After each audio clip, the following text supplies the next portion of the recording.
अरहंताणम नमो अरहंताणम नमो अरहंताणम। पांचवा तत्व है मन। मन सब कुछ भी है और कुछ भी नहीं, दोनों बातें। मन का कोई स्थायी अस्तित्व नहीं है। जब है अस्तित्व में तो मन सब कुछ बन जाता है, और जब हम मन को पैदा नहीं करें तो मन कुछ भी नहीं है। मन कोई स्थायी तत्व नहीं है। जैसे भाव हमारा एक स्थायी तत्व है, मन उत्पन्न तत्व है। हम चाहे तब मन को पैदा करें और चाहे तब मन को विराम दे दें, विराम दिया जा सकता। अमन, मन की कई अवस्थाएं होती हैं, जैसे समनस्क अवस्था मन की अवस्था, अमनस्क अवस्था जब अमन है, मन समाप्त है, अन्य मनस्क अवस्था मन कहीं दूसरी जगह काम कर रहा है। अनेक अवस्थाएं मन की होती है। तो मन कोई स्थायी तत्व नहीं है, किंतु जब मन होता है तो बहुत कुछ है। स्वास्थ्य का प्रश्न मन के साथ बहुत जुड़ा हुआ है।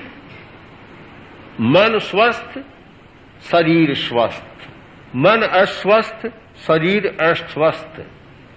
आचार्य मलयगिरी ने नंदी सूत्र की वृत्ति में एक बहुत अच्छी चर्चा की है कि एक व्यक्ति को इष्ट भोजन मिला, अच्छा पोषण मिला, शरीर पुष्ट हो जाता, और उसको अनिष्ट भोजन मिला, कुपोषण मिला, तो शरीर थक जाएगा, बीमार बन जाएगा। ठीक इसी प्रकार जब मन इष्ट पुद्गलों को ग्रहण करता है, अच्छा विचार, अच्छा चिंतन, विधायक थिंकिंग सारा जब होता है, तो मन इष्ट पुद्गलों को ग्रहण करता है, मन प्रफुल्लित होता है और साथ साथ में शरीर भी स्वस्थ बनता है। जब मन में बुरे विचार, बुरी कल्पनाएं, बुरी स्मृतियां आती हैं, तो मन बाहर से जो अनिष्ट पुद्गलों को लेता है, मन भी बीमार बनता है और साथ में शरीर भी बीमार बन जाता है। यानी मन का शरीर पर बहुत प्रभाव और शरीर का मन पर बहुत प्रभाव। हम सूत्र बना सकते हैं कि स्वस्थ शरीर और स्वस्थ मन। इससे भी ज्यादा महत्वपूर्ण सूत्र यह होगा कि स्वस्थ मन, स्वस्थ शरीर, बीमार मन और बीमार शरीर। ये ज्यादा शायद निर्णायक सूत्र बनेगा। तो मन स्वास्थ्य की जब मीमांसा करे तो मन के बारे में बहुत कुछ जानने को है कि मन कैसे इष्ट पुद्गलों को ग्रहण करने वाला रहे। हम सोचते हैं तो सामान्यतः ये माना जाता हम चिंतन कर रहे हैं, किंतु दार्शनिक दृष्टि से, अनेकांत की दृष्टि से विचार करें तो हमारा मन मनोवर्गणा के पुद्गलों को लिए बिना एक इंच भी आगे नहीं बढ़ता। जैसे प्राण शक्ति के पुद्गल सारे विश्व में व्याप्त हैं, वैसे ही मनोवर्गणा के पुद्गल जो मन की क्रिया को संचालित करते हैं, वे भी पूरे विश्व में व्याप्त हैं। और उनमें दोनों प्रकार के पुद्गल हैं, इष्ट पुद्गल भी हैं, अनिष्ट भी है। इष्ट का मतलब कि जिन पुद्गलों का वर्ण, गंध, रस और स्पर्श बहुत अनुकूल होता है, बढ़िया होता है, अच्छा होता है, वे इष्ट पुद्गल हैं। और जिन पुद्गलों का वर्ण, गंध, रस और स्पर्श सारा खराब होता, अनिष्ट होता है, वे अनिष्ट पुद्गल हैं। जब जब मन अच्छा विचार करता है, इष्ट पुद्गलों को लेता है, मन की प्रफुल्लता, प्रसन्नता बढ़ती है और साथ में शरीर भी स्वस्थ बनता है। और जब जब बुरा विचार करता है, ईर्ष्या का, कलह का, निंदा का विचार करता है, दूसरे को गिराने का विचार करता है, तब तब वह अनिष्ट पुद्गलों को ग्रहण करता है। मन की समस्या भी बढ़ती है और शरीर भी थक जाता है या बीमार होता है। मन के लिए दो शब्द बड़े महत्वपूर्ण हैं, सत्य मन योग और असत्य मन योग। सत्य मन योग, जब हम सत्य की खोज में मन की प्रवृत्ति करते हैं, या मन की सारी प्रवृत्ति यथार्थ में होती है, झूठी मान्यता में नहीं होती, उस समय सत्य मन का योग होता है। दूसरा एक असत्य मनोयोग, जब जब असत्य में मन की प्रवृत्ति करते हैं असत्य मनोयोग होता है। यह सत्य मनोयोग हमारे लिए मानसिक औषध है, टॉनिक है, मन का टॉनिक और शरीर का टॉनिक। और जब जब असत्य मन योग चलता है उस समय शरीर का ह्रास और मन का ह्रास, दोनों का ह्रास होता है। आज बहुत बड़ी समस्या रहती है मनोबल की। मनोबल और मनोबल के बिना और भी अनेक समस्याएं उलझती हैं। मन का बल कैसे बढ़े? शरीर का बल बढ़ेगा, शरीर को अच्छा पोषण मिलेगा। मन का बल बढ़ेगा, मन को अच्छा पोषण मिलेगा। मन को पोषण मिलता है या नहीं मिलता, ये वातावरण पर भी बहुत निर्भर है कि जब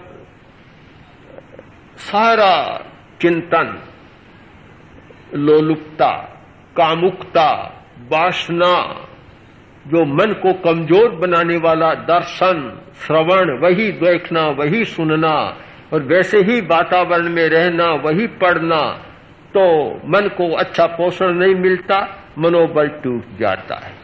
और जिन लोगों ने एक सात्विक जीवन जिया उनको अच्छा पोषण मिला, अच्छे पुद्गलों का योग मिला, मनोबल बढ़ते चला गया।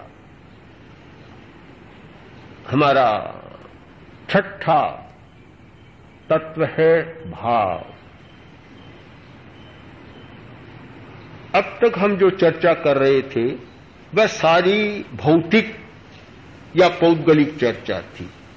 शरीर पौद्गलिक, इंद्रियों की रचना भी पौद्गलिक, श्वास पौद्गलिक और प्राण भी पुद्गल से जुड़ा हुआ और मन भी पुद्गल से जुड़ा हुआ। भाव अब हमारा भीतर में आत्मा की ओर प्रवेश होता है। भाव, हमारी भावनाएं, वे भीतर से आती है, बाहर से उनका संबंध नहीं रहता। अब तक बाहर के जगत से संबंध, अब भीतर के जगत से संबंध। भाव जगत हमारा भीतर का जगत, तो हमारा भाव जगत है। यह स्वास्थ्य के लिए एक कुंजी का काम करता है। आप पूछना चाहें कि मन बुरा विचार क्यों करता है, अच्छा क्यों करता है, इष्ट पुद्गलों का ग्रहण क्यों करता है, अनिष्ट का क्यों करता है, उसका नियामक कौन, संचालक कौन? तो उत्तर होगा भाव। जैसा भाव वैसा मन, यानी भाव के द्वारा संचालित होता है। भाव जो आज वर्तमान मेडिकल साइंस की दृष्टि से भाव की उत्पत्ति का हमारा केंद्र है लिम्बिक सिस्टम में हाइपोथैलेमस, जो भाव संवेदना का मुख्य केंद्र है और जहां से भाव का संबंध है। और यदि हम आत्मा और शरीर के संबंध का सूत्र भी खोजें कि कहां संगम हो रहा है आत्मा का और शरीर का, तो 2-3 केंद्र निर्दिष्ट किए जा सकते हैं। उनमें पहला होगा यही हाइपोथैलेमस, जहां की आत्मा का, चेतना का और शरीर का संगम होता है। दूसरा नाभि का भी हो सकता है, नाभि जो तेजस केंद्र है। तो यह भाव हमारे सबके संचालक है। भाव के संचालन के लिए मन भी एक तंत्र है, शरीर भी एक तंत्र है और भाषा भी उसका एक तंत्र है। 3 तंत्र हो गए जिन्हें पारिभाषिक शब्दावली में योग कहा जाता है। योग, जैनों में योग, तो मन, वाक, मनोवाक का कर्म योग है। मन का कर्म, वाणी का कर्म और शरीर का कर्म, यह सारा तंत्र है भाव का। मूल संचालक है भाव, सब कुछ भाव है। भाव के द्वारा हमारी सारी प्रवृत्तियां संचालित हो रही है, भाव के अनुरूप चल रहे हैं। हम लोग मन के बारे में बहुत मानते हैं, कहते हैं, किंतु मन को कोई मूल तत्व नहीं मानते। मूल तत्व है भाव, क्योंकि मन भाव के द्वारा संचालित है। एक डॉक्टर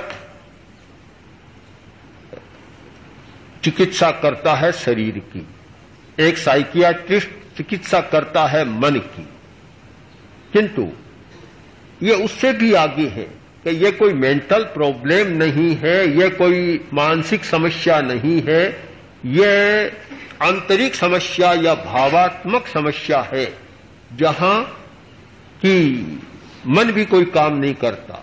आजकल शिक्षा के क्षेत्र में भी एक गलत चल पड़ा है। मानसिक विकास यानी बौद्धिक विकास और मानसिक विकास को भी एक मान लिया गया। बस बौद्धिक विकास अच्छा है, कहते मानसिक विकास हो गया। हमें शब्दों में बहुत भ्रांतियां पैदा हो जाती है कभी कभी। मानसिक अलग है, बौद्धिक अलग है और भावात्मक विकास बिल्कुल अलग है। ये भाव संवेदना, क्रोध, मान, माया, लोभ, भय, घृणा, वासना, ये सारी हमारी भावनाएं हैं, भाव हैं। तो जैसा भाव होता है मन वैसा ही बन जाता है।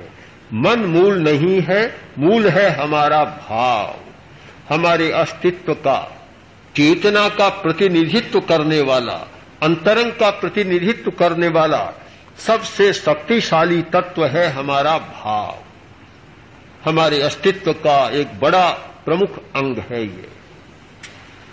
और 7वां अंग है भाषा। भाषा, भाषा का भी स्वास्थ्य से संबंध है, बहुत गहरा संबंध है भाषा का। हम जब बोलते हैं तो वे हमारे ध्वनि के प्रकंपन हमारे श्वास के साथ जुड़े हुए, भावना के साथ जुड़े हुए हैं। एक आदमी क्रोध की अवस्था में है, बोलेगा, ज्यादा क्रोध है, लड़खड़ा जाएगा, वाणी लड़खड़ा जाएगी। यानी इतना प्रभाव आता है भाषा पर भाव का। और एक भाषा ऐसे शब्द का उच्चारण किया कि वह भाव को भी प्रभावित कर देगी और मन को भी प्रभावित करेगी। और इसी आधार पर ध्वनि चिकित्सा का विकास हुआ था। ध्वनि चिकित्सा यानी ध्वनि के द्वारा भी चिकित्सा की जाती है। और आज जब प्रकंपनों पर, वाइब्रेशन पर इतना एक अन्वेषण हो रहा है और अधिक ये विषय बन गया है कि किस प्रकार की भाषा, किस प्रकार का शब्द, शब्द का कौन सा उच्चारण हमारे किस तंत्र को प्रभावित करता है। एक शब्द ऐसा है कि मस्तिष्क को प्रभावित करता है। मस्तिष्क की जो गड़बड़ियां हैं, जैसे विद्युत पथ शॉर्ट सर्किट हो गया, गड़बड़ी है, किंतु एक शब्द का 10 मिनट तक उच्चारण करे एकदम संतुलित और व्यवस्थित हो जाता है। एक शब्द का उच्चारण ऐसा है जो हृदय को प्रभावित करता है, लीवर को प्रभावित करता है, स्प्लीन को प्रभावित करता है, नाड़ी तंत्र को प्रभावित करता है। तो भाषा का भी हमारे मन और भाव और शरीर की क्रिया के साथ बहुत गहरा संबंध है। इसलिए हम स्वास्थ्य पर विचार करते समय इन 7 तत्वों पर विचार करें, इन सब को मिलाकर विचार करें। एक एक तत्व पर विचार करेंगे, एक शाखा तो बन जाएगी किंतु समग्रता नहीं आएगी। और स्वास्थ्य के लिए समग्रता का दृष्टिकोण बहुत अपेक्षित है। तो महावीर ने जो कहा, उन्होंने समग्रता की दृष्टि से प्रतिपादन किया था, क्योंकि उनका मुख्य सूत्र प्रतिपादन का अनेकांत, और अनेकांत का अर्थ है कि किसी एक को लेकर आग्रही मत बनो, समग्रता से उसको देखो। तो समग्रता की दृष्टि से ये इन 7 तत्वों पर विचार करें तो महावीर की जो स्वास्थ्य के बारे में एक चिंतन धारा है वह शायद हमारे समझ में आएगी।